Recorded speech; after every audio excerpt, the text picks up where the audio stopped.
We will start a couple minutes after 2 because the past few sessions, people have been coming in kind of late. So just hang tight for a couple more minutes.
Yeah, I don't think you can.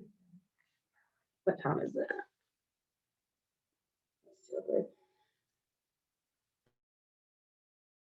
As what are you doing? Okay, so we're going to go ahead and get started.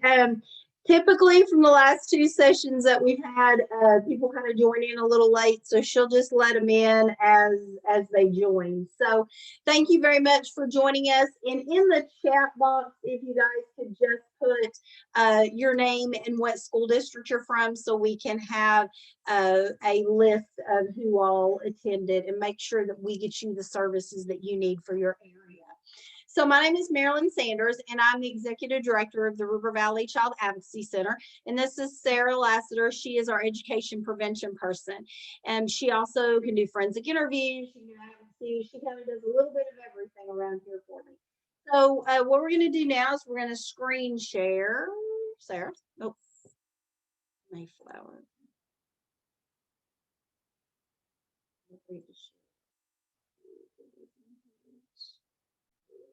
Okay, so our advocacy center covers Pope, Johnson, and Yale counties, but we have information on each center that is covered by your service area. So what we're going to do in the beginning is share with you what a child advocacy center is and talk to you about the services that children's advocacy centers provide. And then we're going to break it down to your individual area, to somebody else's one in, individual area, so we know you know who to contact in your area. Okay, so first, what is a child advocacy center? So basically the definition is a child advocacy center is a community-based facility which uses a multidisciplinary approach to basically work with cases of child abuse. But put that in more of a practical explanation is a call goes to the child abuse hotline. And then that call, that investigation is then turned over to the either local police, to the Arkansas Department of Human Services, or to the Crimes Against Children Division of the Arkansas State Police. And then they're tasked with initiating that investigation. As a child advocacy center, we are not an investigating agency. We are a nonprofit providing services to facilitate that investigation and provide services to that family in one spot. And so they'll get a call, just like I just got a text from other buildings saying that Russellville PD had a 13-year-old kid that they needed an interview on about some sexual inappropriate touching. So they'll have the family, the non-offending caregivers, because we do not allow alleged offenders on site. The non-offending family member will bring the child to the center, and the investigators will be here at the same time. The advocates will greet the family, and then they are assigned to provide services. Then a forensic interviewer will get the child and do an interview. We'll talk more about these services. Then we can provide services to that family. Again, I can't do an interview with the child if there's not an investigator here, because somebody tasked with those decisions has to be a part of it. But we're a part of a bigger team of whether it is medical people, mental health, prosecutors, law enforcement, anybody that's involved in a child maltreatment investigation is who we are going to work with. So we're part of the Children's Advocacy Centers of Arkansas, and that is our state chapter. But we are also a member of the National Children's Alliance. The National Children's Alliance oversees all of the children's advocacy centers in the nation. There are over 975 children's advocacy centers in the nation. And so whereas each center may look different individually, we are all 501c3s, but where we might look different, we all provide the same services. So like we are in a house provided to us by Arkansas Tech University. Hamilton House in Fort Smith Child Advocacy Center is in the bottom of Mercy Towers in a medical building. We have some of them in a strip mall. We've got Children's Protection Center in Little Rock is in Children's Hospital. So everybody may be looking different, but we're all following the same guidelines, the same standards for accreditation, no matter what state you're in. And so this little video that we see is put on by National Children's Alliance. It's a very short video, but just gives you an idea of the importance of children's advocacy centers and what you're getting out of a child going to an advocacy center versus not. A Children's Advocacy Center, or CAC, provides support to victims of child abuse. Without a CAC, an abused child may have to tell their story over and over again in settings that may be scary or where kids may think that they're in trouble. Then, families have to search around for the services their children need, all on their own. But in a CAC, a child tells their story to a trained interviewer who makes the process gentle on the child and finds the facts which are crucial to the child's case. Then, a community of professionals in medicine, law enforcement and child protective services, prosecution, victim advocacy, and other heroes work through the CAC to decide the best way to help the child. And CACs provide science-backed mental health care that heals kids from trauma and helps them reclaim their futures. This community of caring professionals rallies around the child so children have everything they need, all in one place, at the CAC. To find your local CAC or to sign up for updates, visit nationalchildren'salliance.org. Like that video shows, a child advocacy center, a child can get everything in one location, or without a CAC, they're not getting the services in a timely manner. With the Child Advocacy Center, we're involved with the child maltreatment report from the very get-go. From the moment that call is placed to the hotline and accepted, then within 24 hours, we normally have contact with that family. We're also going to work with the family regardless of whether or not that child makes a disclosure, because we all know that there are cases that were unfounded due to the child not making a disclosure of sexual abuse, but we know in our heart that something's going on, that something is happening to that child. We're going to work with that family and provide the same services regardless of whether the child makes a disclosure or does not make a disclosure, or if the case is founded or unfounded. Unlike the Department of Human Services, we don't have case plans, and so we can work with them as long as we need to. We can provide any services that they needed regardless of any of those other things. Because if a case does not come through a CAC and an investigation is done without the coordination of the CAC, then that investigator has 30 to 45 days to make a determination on that case. If the case is unfounded, then generally the family doesn't get any services. If the case is founded, then the family will get services, but that's 30, 45 days past the initial outcry by the child. And so coming through the CAC, we can get them regardless, and we can get them from the beginning.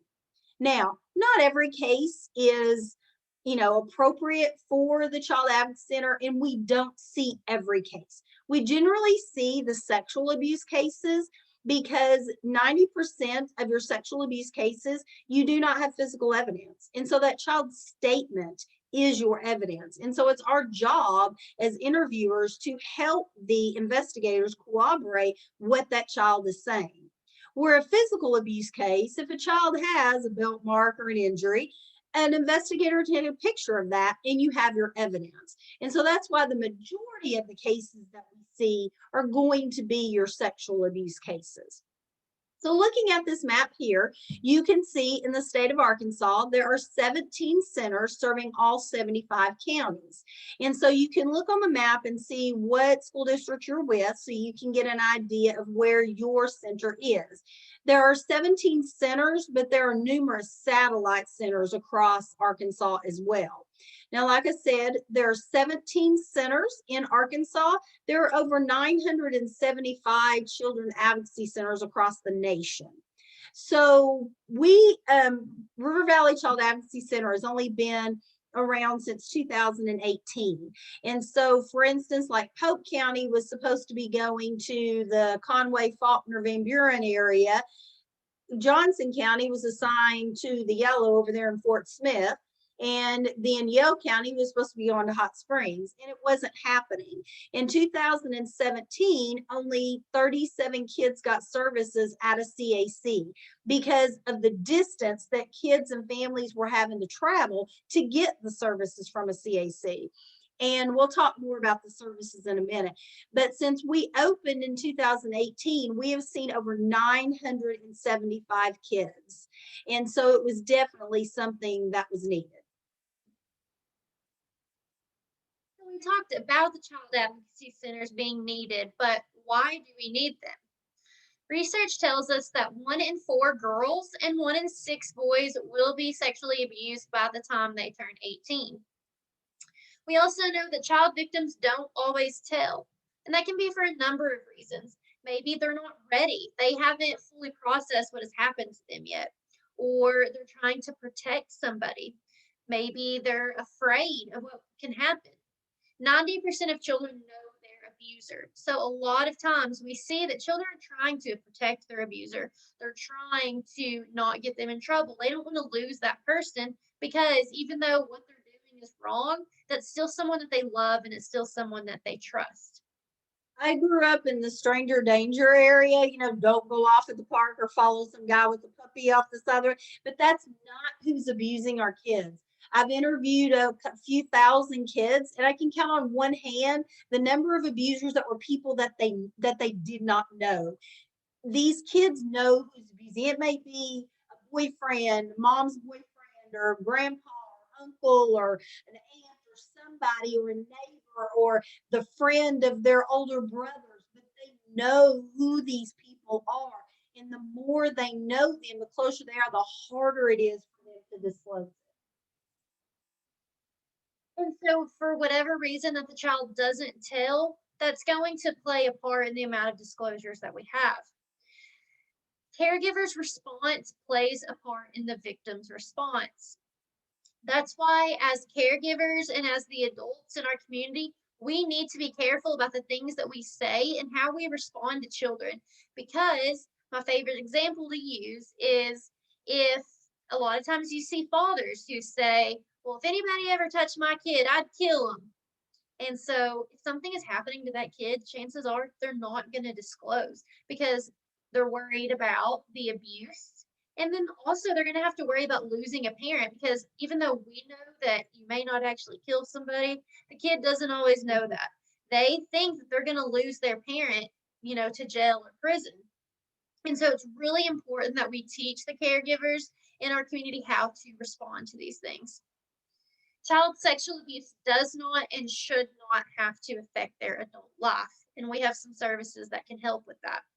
A lot of times when we see children here at the center, their parents end up disclosing that they were abused as children as well, and they're having a hard time supporting their child because they never got the help that they needed when they were abused. And we don't want that to continue to be a cycle. We don't want that to happen to the victims that we see. Child sexual abuse victims need to know that their bodies are okay. So it's very important that children have medical exams, but also 90% of your cases, again, are not going to have physical evidence.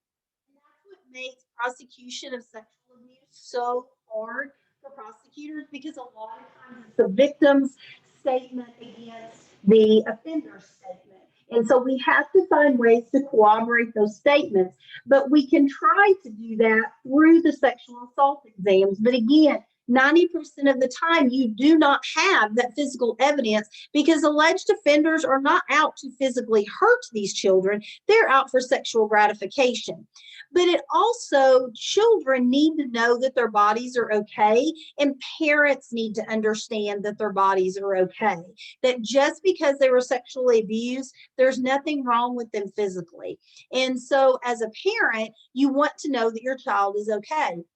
But I interviewed a little kid one time, and at the end of the interview, I was saying, oh, well, I've asked you lots of questions. Do you have any questions for me? And this little girl said, will I still be able to have babies? And I was like, tell me about that. Why do you want to know about having babies? And she said, well, a friend of hers had told her at school that because she had had sex, that she would never get to have babies. And so I said, we're going to get someone to talk to you about that. And so I took her, she was getting an exam. So I took her to the nurse and I explained to the nurse her concerns. So the nurse went and did her examination, and she comes out. She was coming out of the medical room. The grandma was coming from across the hallway, and she runs up to her grandma and says, "Grandma, I can still have babies." And so she just needed to know someone to tell her that her body was gonna be okay. And the parents need to know that their children's bodies are okay, because I've learned so much in the time. I'm not a nurse, I'm not a medical professional, but I know enough to be dangerous now because I understand what happens to a child's body and what doesn't happen to a child's body with sexual abuse. And we want people to know those things. We want them to understand why there's not physical evidence. And when there's not physical evidence does not mean that the abuse didn't happen. It is normal to be normal. And so we want to educate people on that so kids know and the parents know that those children's bodies are going to be okay.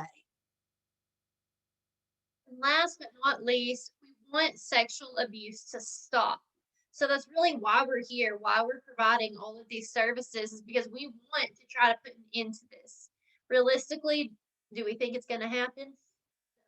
But if we can prevent it and we can educate people on it, then that's more people that have that information and can help us prevent abuse. So, like you said, we have 17 different centers in the state of Arkansas, and we all are going to operate the same way. So, we're all going to provide the same services. First up, we have advocacy. So, when that child and family comes to the center, our advocates are going to greet them and they're going to explain the process to them. They're going to tell them everything that's going to happen at the CAC and help walk them through what's going to happen after they leave the CAC. An investigation is not something any family wants to have to go through. So our advocates are just there for that extra level of support. They're going to provide that family with whatever they may need, whether it's related to the investigation or not. I have helped families get clothes. I have helped families get beds that they needed. Their kids were sharing beds or they didn't have beds. And so we found some bunk beds for their kids. We can provide gas cards if they're having a hard time getting to and from appointments. We do whatever we can to help that family out in all aspects of their lives. And then our advocates will send referrals for therapy. At the RVCAC, not only do we send referrals for therapy for the children, but also the caregivers as well. Because like we said, it's not something any family wants to have to go through. And so we will provide therapy for the non-offending caregivers as well. And then we have our forensic interviews. So our interviews are recorded, so that way that child only has to tell their story one time. Every time that child explains what happens to them, they are reliving that experience over and over again. And so we want them to just tell that story the first time, have it on video, so that way whoever else needs to know what happens to that child can watch it on the video. Whether it be the investigator, the prosecutor, law enforcement, it's there for them to see without having to re-interview the child. Our forensic interviewers are trained in Child First Protocol, which is a neutral and fact-finding protocol. It's legally defensible. It is non-leading, non-suggestive. So that way, if the case is prosecuted and it goes to trial, our interviews can get on the stand and they can testify to why they said what they said and how they said it. And they can explain the process of interviews and the process of disclosure to help get that child the justice they deserve. These interviews are going to happen in a child-friendly location, so that way they're not being interviewed at a hospital or a police station or a school where everybody knows that you got called to the office, or the home where the abuse may have occurred. It's a safe, neutral zone for the children and the families. And the room that we provide the forensic interviews in is a soundproof room, so nobody else can hear what's going on. That conversation is happening between the child and the interview.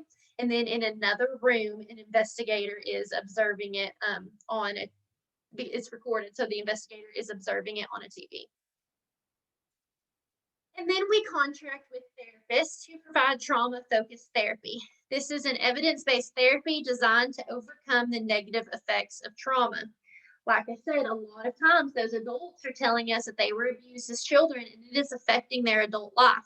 So the point of trauma-focused therapy is to get children to learn how to cope and learn how to move through the trauma that they've suffered. So that way it's not having to affect them in the future. We have our sexual assault examinations, like Marilyn talked about. These are our sexual assault exams provided by SANE nurses, sexual assault nurse examiners trained in pediatrics. CAC's Children's Hospital and a few pediatric offices in the state of Arkansas have a piece of equipment called a colposcope. This piece of equipment illuminates and magnifies things on the body that the human eye cannot see, so that way nothing is having to be inserted into that child when they receive that sexual assault exam. If you take a child to the hospital or to the ER for a sexual assault exam, they're going to get an adult exam, and we all know what that entails, and that is just as traumatic as abuse to a child. So this colposcope just magnifies the body so that way nothing has to be inserted. And that equipment is connected to Arkansas Children's. That way they can review every exam that our nurses do and make sure everyone's on the same page and that nobody's missing anything. Our nurses can also do the rape kits for law enforcement. They provide drug testing, STI, and pregnancy testing as well. And then lastly, we have education and prevention, which is what we're here to talk to you guys about today. And that is educating the youth and caregivers of our community on safety and awareness.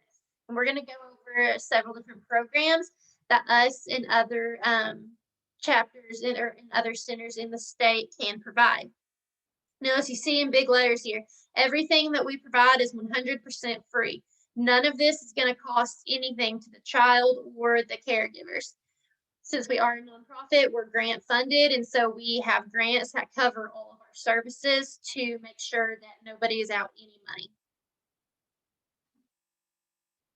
So, do we need a child advocacy center? Absolutely. In 2020, 31,142 reports were called in and accepted to the child abuse hotline. So that's not just the number that was called in, that is the number that was accepted. More calls than that were made to the hotline, but not all of them are being accepted. And so a few years ago when we ran that report and we saw that there was about a 50% gap between the number being accepted versus the number being called in, we're trying to figure out why aren't these reports being accepted? Why are only half of them turning into investigations? And it was because of the people calling in reports didn't have the right information. They didn't know how to properly make a report. And we're going to talk more about some things that we can do to help with that. You might be wondering why this is important for administrators. Well, we know that 60% of children never tell for a variety of reasons. But if we're able to talk to the students and we're able to train the adults on how to talk to students, then that number is going to decrease and we're going to get more children feeling comfortable enough to tell about what's happening to them. Sometimes the hesitation that I get from schools when I'm talking to them about the programs that we offer is they don't want anything being introduced to the children that they haven't already been aware of. Or they're afraid that talking about these things aren't appropriate or that the parents are going to get angry. But that's not the case. This quote here, I think is really important. And so I'm going to read it, but I want us all to just kind of sit on it for a second. Teaching children about body safety doesn't take away their innocence. It helps to protect it. So by teaching children about how to protect their bodies and their boundaries and what to do if somebody is trying to cross a boundary or somebody's trying to groom them, teaching them the red flags for abuse is going to help protect them. I promise we are not introducing anything to that child that they do not already know. It is every program that we'll talk about today is very age appropriate, and it's all done to protect that child. And the programs that we talk about today all meet the requirement of Aaron's Law. And Aaron's Law is a law that is passed in Arkansas, and it requires that all public schools implement a prevention-oriented child sexual abuse program. These programs need to teach students in grades preschool through 12 age-appropriate techniques to recognize child sexual abuse and to tell a trusted adult. All school personnel should be trained in child sexual abuse. And parents and guardians should know the warning signs of child sexual abuse, plus needed assistance, referral, or resource information to support sexually abused children and their families. And so, like I said, that is a law that has passed in Arkansas, and our programs that we'll talk about today meet the requirements for that law. So again, another reason that we feel that it's important for school administrators to know these things is due to COVID-19, it has greatly affected the number of cases that have come through this child abuse hotline. So RVCAC, the center that we represent, like I said, we have seen, since we started, over 975 kids. But since March of 2020, we've served over 500. So half of the kids that we have seen have come in the last year and a half. So prior to COVID, we averaged 20 children a month. Post-COVID, we have seen 40 children a month. We've doubled, literally doubled the number of cases that we've seen at RVCAC. Also, children do not immediately disclose because of a variety of different reasons that we've already talked about. They don't want to get somebody in trouble. They're scared. They don't know what to do. And so a lot of times kids will not tell until they're comfortable to do so. If it's mom's boyfriend and mom and boyfriend break up and he moves out, now we can tell because now we're safe because the abuser is no longer in the home. So delayed disclosure is a very prominent thing that happens. Normally, kids do not immediately disclose abuse because they don't know those warning signs. They don't know that it's not okay, or they have fear of retaliation. So due to delayed disclosure, we're going to see the effects of COVID-19 on child abuse for quite some time because of that delayed disclosure. When you look back at like March or here, when you look back at like March and April and May of last year, our numbers were way down. We were seeing sometimes 12 and 13 kids a month. But as soon as Arkansas hit that first wave of, being able to get out of the house and actually go somewhere, even though you had to have to wear a mask, you got to go out in public and see people. That's when those numbers started increasing, and it will continue. When kids were sequestered at home and they couldn't get to their teachers, they couldn't get to those trusted adults. And so once they did and were able to get out and about, those reports started increasing dramatically. And I don't know, those are our numbers. I don't know what the numbers are for all of our centers in the state, but I do know as a director and being in directors meetings, all of our centers are seeing the same thing as far as an increase. So what we're going to do for the rest of the presentation is we're going to break things down by the individual centers covered under the Archford area. So we're going to start out with the River Valley Child Advocacy Center, which is us. And we cover Pope, Johnson, and Yale counties, but Pope and Yale counties fall under Archford's coverage area. So Pope County had 487 accepted reports of child abuse in 2020. Yale County had 223 accepted reports in 2020. And like I said, these are just the accepted reports, not the total number called in. And as Marilyn said, since opening in 2018, we've served over 975 child victims, with over half of those being within the last calendar year. So I broke down Pope and Yale counties by which school individual districts fall under Archford. And that is Russellville, Hector, Pottsville, Dover, Atkins, Dardanelle, Danville, Two Rivers, and Western Yale County. This past year was the first year that we started our prevention component, so it's still pretty new, but for the last school year, I was able to present to the students in Pottsville, Dardanelle, and Hector. So those are the three schools that I provided some of the programs we'll talk about too. And we did staff training with Dover and Dardanelle, but for the 2021-2022 school year, we are scheduled to do mandated reporting trainings with Russellville, Dover, Atkins, Dardanelle, Western Yale County, and we're working on Danville, Two Rivers, and Hector. In our area, there was a lot of turnover this year with superintendents, so we are working diligently to try to get to those. We haven't been able to schedule yet, but it is a work in progress. And if you know anybody in our areas that could benefit from any of the programs that we offer, please reach out to them. Please reach out to us, and we'll do our best to make it work.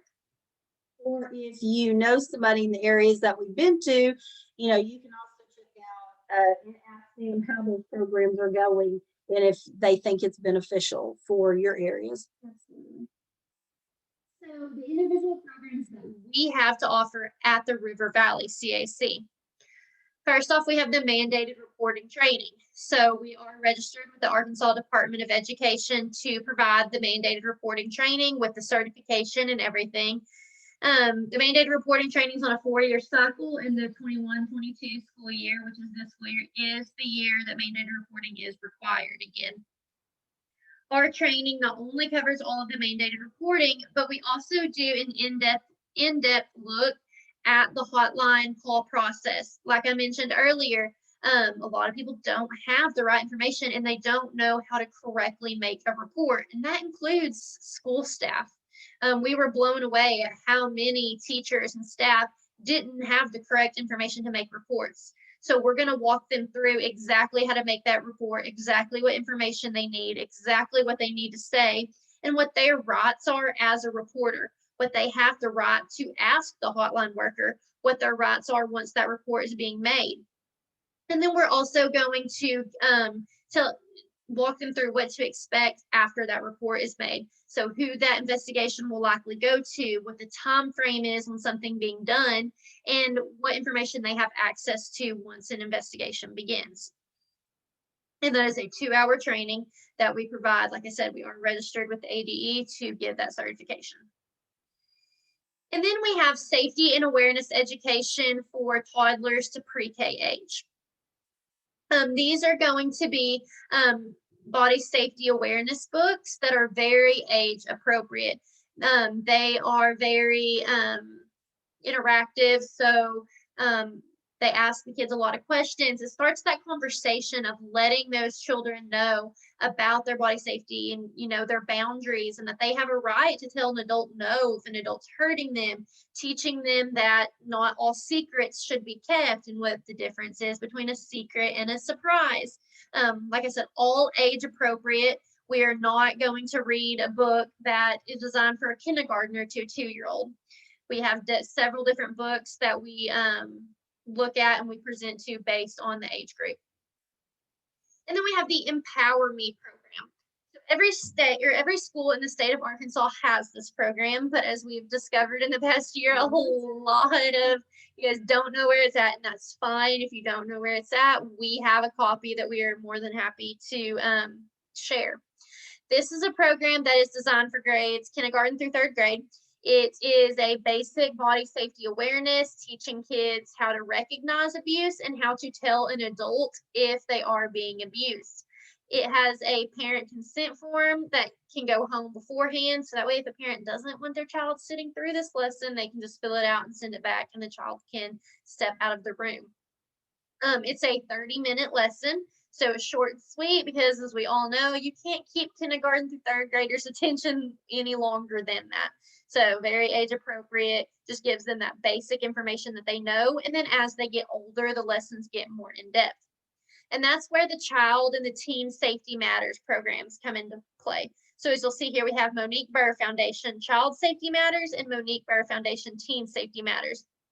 These are going anywhere from the ages 4th grade to 12th grade, and they are a more in-depth look of body safety. But not only do they focus on body safety and sexual abuse prevention, but they also go over all types of abuse prevention. So it talks about emotional abuse, neglect, physical abuse, sexual abuse. It goes over it all. Internet safety. Yes. And it also does internet safety and bullying prevention as well. So for the school counselors, this program does meet the requirements for the bullying prevention and the internet safety prevention that they have to provide. So some of the schools that I went into this past year, the counselors didn't end up having to do their full lessons with them because my program covered it. These are go into the schools twice a semester, about 40 minutes each. So 2 class periods a semester gets this program finished. It's very interactive. It has handouts to take home to the parents, so the parents know exactly what we talked about. It has programs and games that get sent home, so the parents can complete these with the child.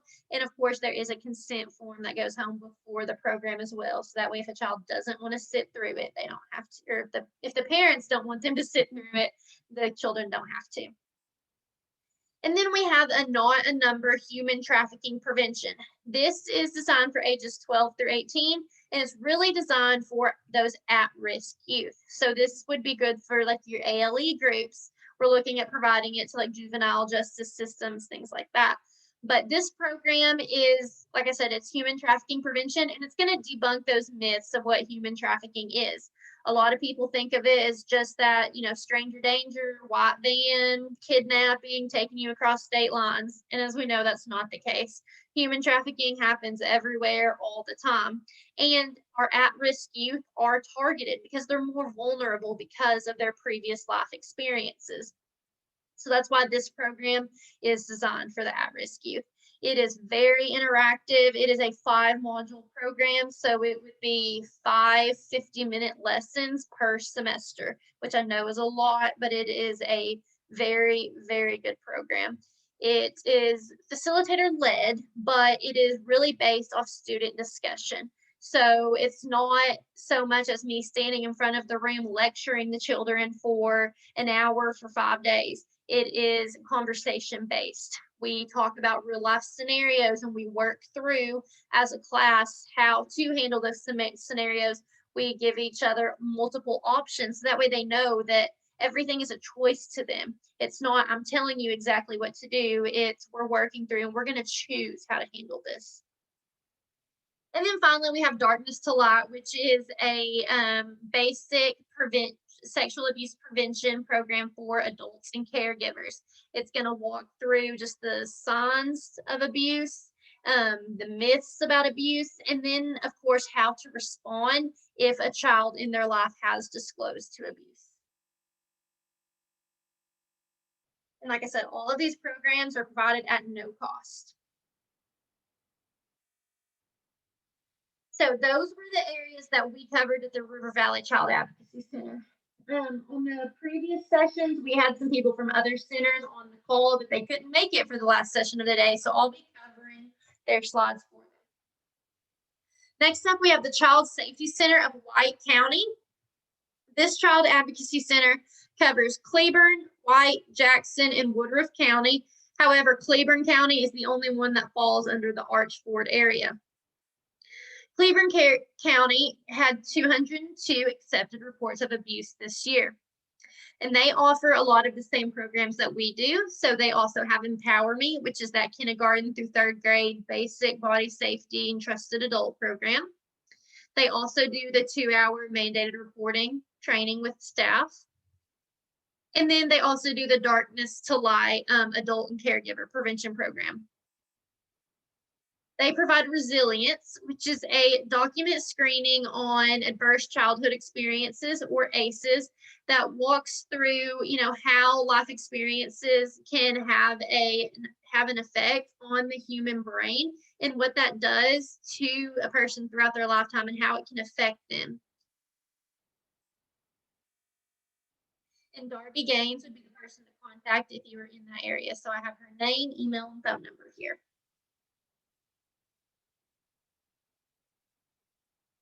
Next up, we have the Cooper Anthony Mercy Child Advocacy Center. This center covers Saline County, Garland County, Hot Spring County, Montgomery, Polk, and Grant counties. Under the Archford area, Saline County is the only one that falls in that area. And Saline County had 856 reports. They too have some of the same programs. So Empower Me for kindergarten through 3rd grade, mandated reporting for staff, and Darkness to Light, which is the caregiver program. And Taylor May would be the person to contact for that. And here's her information.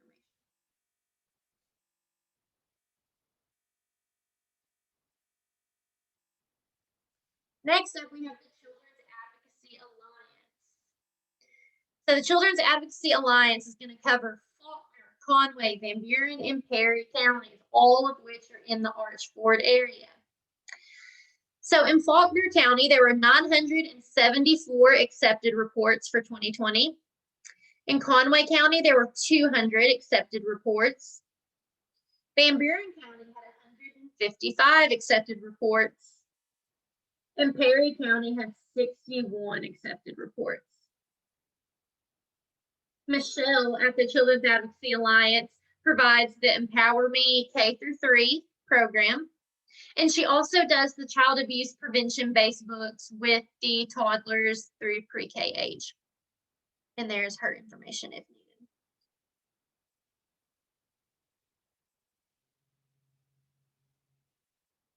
And lastly, we have the Children's Protection Center in Pulaski County. They only cover Pulaski County because of how large that county is. As you can see, they had 2,964 reports of abuse for the 2020 year. And at the Children's Protection Center, they are going to provide the mandated reporting training, child abuse prevention for students, internet safety and sextortion programs for students, domestic violence and child abuse programs, and Latino culture awareness programs. And if you need any more information on that, here is her information.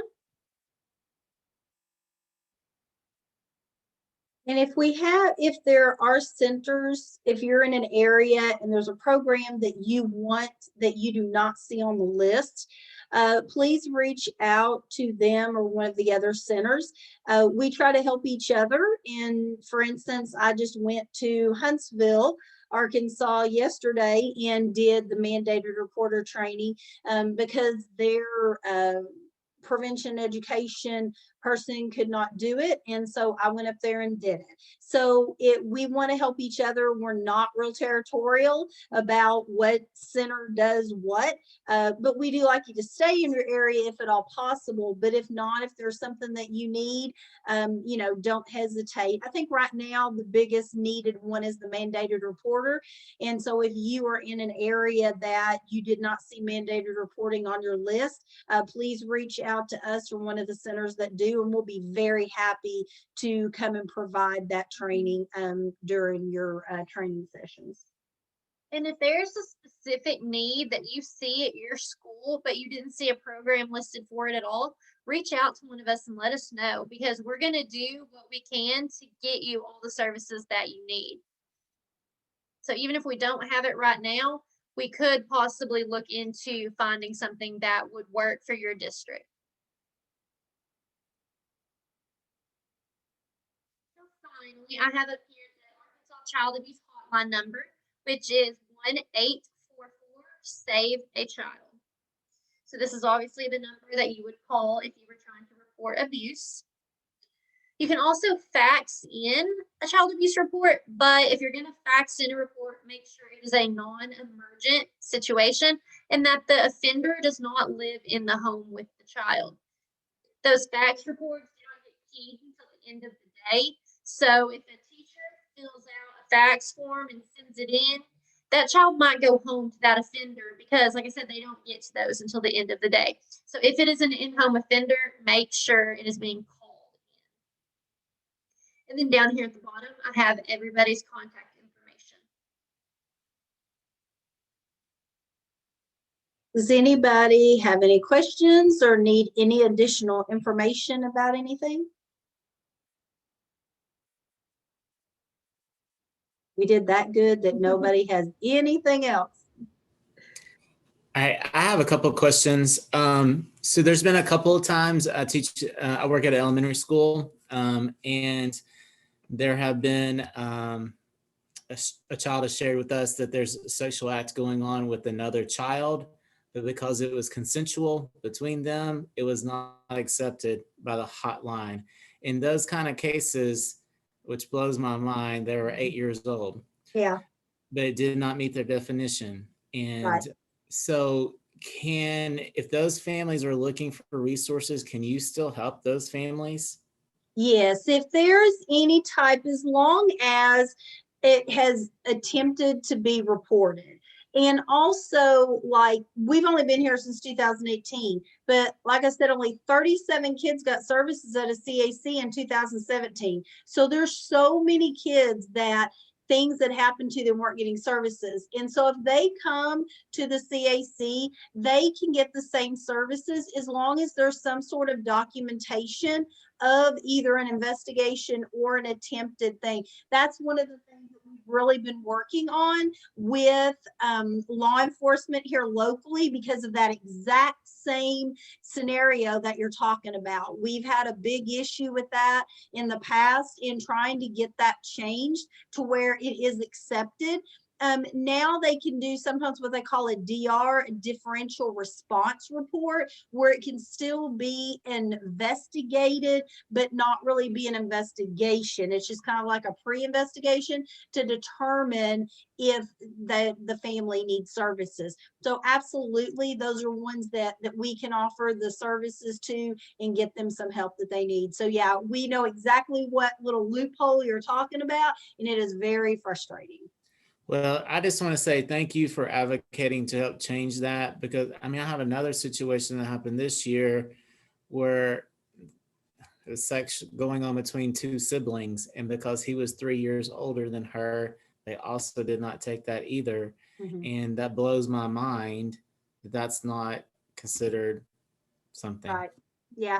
And that's where another thing too is I encourage you to look up the Pub 357. It's on the Department of Human Services website, one of their publications, 357, because we get into the child maltreatment law and the criminal law do not always mesh. Where something may be a child maltreatment law, it's not against criminal law, or it may be criminal law, but it's not considered child maltreatment. They don't always mesh. But the thing you get into, well, if she's 14 and he's 18, or she's 15 and he's 17, if you look at the Pub 357, it really breaks it down and helps explain some of those, so you know what is acceptable as a report in that and what's not. And going off of that, if you will give me your email address, I actually have created a chart that breaks it down even further than the 357. It breaks it down to exactly by the age, whether it needs to be called in, whether it needs to be documented, if it's going to be accepted. It breaks it all down so it's very easy and clean to read. And so I'd be more than happy to send that to you because it's a great resource just to keep on hand. Yeah, can I put my email in the chat? Would you say? Absolutely. Yes, please do.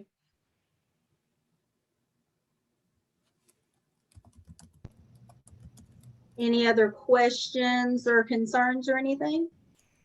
I'm going to put my email up there as well. I'd like that document as well. Oh, perfect. Yeah. Yeah, please do. And then at the end of the day, Julie Workman is going to send out some more documents that go more in depth over some of these programs that we talked about today. A lot of them have letters that address the administrators specifically, and so I'm going to have those sent out.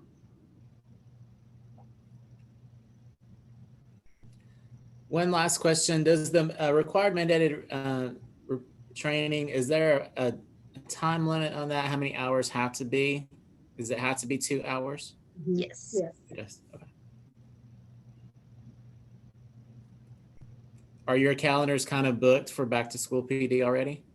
We're getting there, but I see that you are with Russellville, so we are booked to Russellville already. Do you know which schools or the whole district? She told me the whole district. Let me check my calendar real quick. Let me see. Or maybe that was the one she didn't have the date for, but she told me she was going to schedule it. I do know on the 17th, is there a meeting in Little Rock you guys are having? Administrators? She booked me for the 17th to go to Little Rock for an administrator meeting. 1 second, I'm pulling up her email. Who was your contact at Russellville that you're working Brittany with? Turner. So was she setting it up for like all the teachers in the whole Yes. district? She said, I would love for you to do this for all staff in August. So, and then I will be doing admin training next week. So yes, in August, I will get with her and schedule it for all Russellville staff. Okay, thank you. And then we've got the two of us that can, this is her job, but with there being so many school districts, we'll have to split up sometimes if we get school districts that need it at the same time. That's not a problem. Between the two of us, we can get them done. Yeah, we've been trying to get those scheduled now because we know that everybody does their PD around the same time. Well, I wasn't aware of these resources, and I'm glad to hear that we have this kind of support for students and their families. So thank you We for what y'all had, do. which I know with COVID and everything, last year was a difficult year, but we had all of the school counselors from Russellville come take a tour of the center and we walked them through everything. But, you know, just with limited time, being able to get to every administrator has been. And the schools, which I was very fortunate for the number of schools we got into this year, but you know, to getting schools to let outsiders come in and present and things like that because of COVID was a little more difficult. So Sure. So can we contact the centers without going? And I mean, do we have to make a report and contact the centers? for a Or child abuse report, yes. yes. Yeah. All now you can call us, like we get some of the counselors that call us directly and talk to us about it. So we kind of know that it's coming up and then we can coordinate with the worker. But everything still has to go through the child abuse hotline because, like I said, we're not an investigating agency. Our job is to help facilitate all of that for the family. And so we cannot do an investigation. It still has to, our direct referrals come from the Department of Education, the Department of Human Services, the Crimes Against Children's Division, local law enforcement, or the prosecutor's office. Those are the ones. And so sometimes though, we'll get school people or we'll get families that call us that are concerned. So we'll walk them through the process of calling it in. And then sometimes it's not something that the hotline would accept, but it might be something that law enforcement would accept. So we'll contact our law enforcement people and say, hey, you know, we're working with this family. Can you come and observe and interview? And then if the child discloses, then we can make that report for the hotline and get it through that way. And if not, then we know that we've done our part to make sure that nothing's happening with that child. So there's ways around the hotline, but generally everything needs to still go through the hotline. But we've developed a good relationship with several therapists and counselors that when something happens, they call us and say, hey, you know, I called this into the hotline, and that way they can be a part of that process as well. Because I worked in Paris School District for 16 years as a social worker. And so I understand that need of the school and the teachers and the counselors of wanting to know what's going on with that child and that family. And so we want to involve them as much as we can. You know, and we have the families sign consent forms as soon as they get here. And so we want to involve the school personnel as much as possible with the investigation so they know what's going on. Because a lot of times the schools are left out of that loop. Okay. Thank you. Okay. Well, thank y'all very much. And you've got our contact information. Do not hesitate to reach out for anything. Thank you. Okay. Thank you.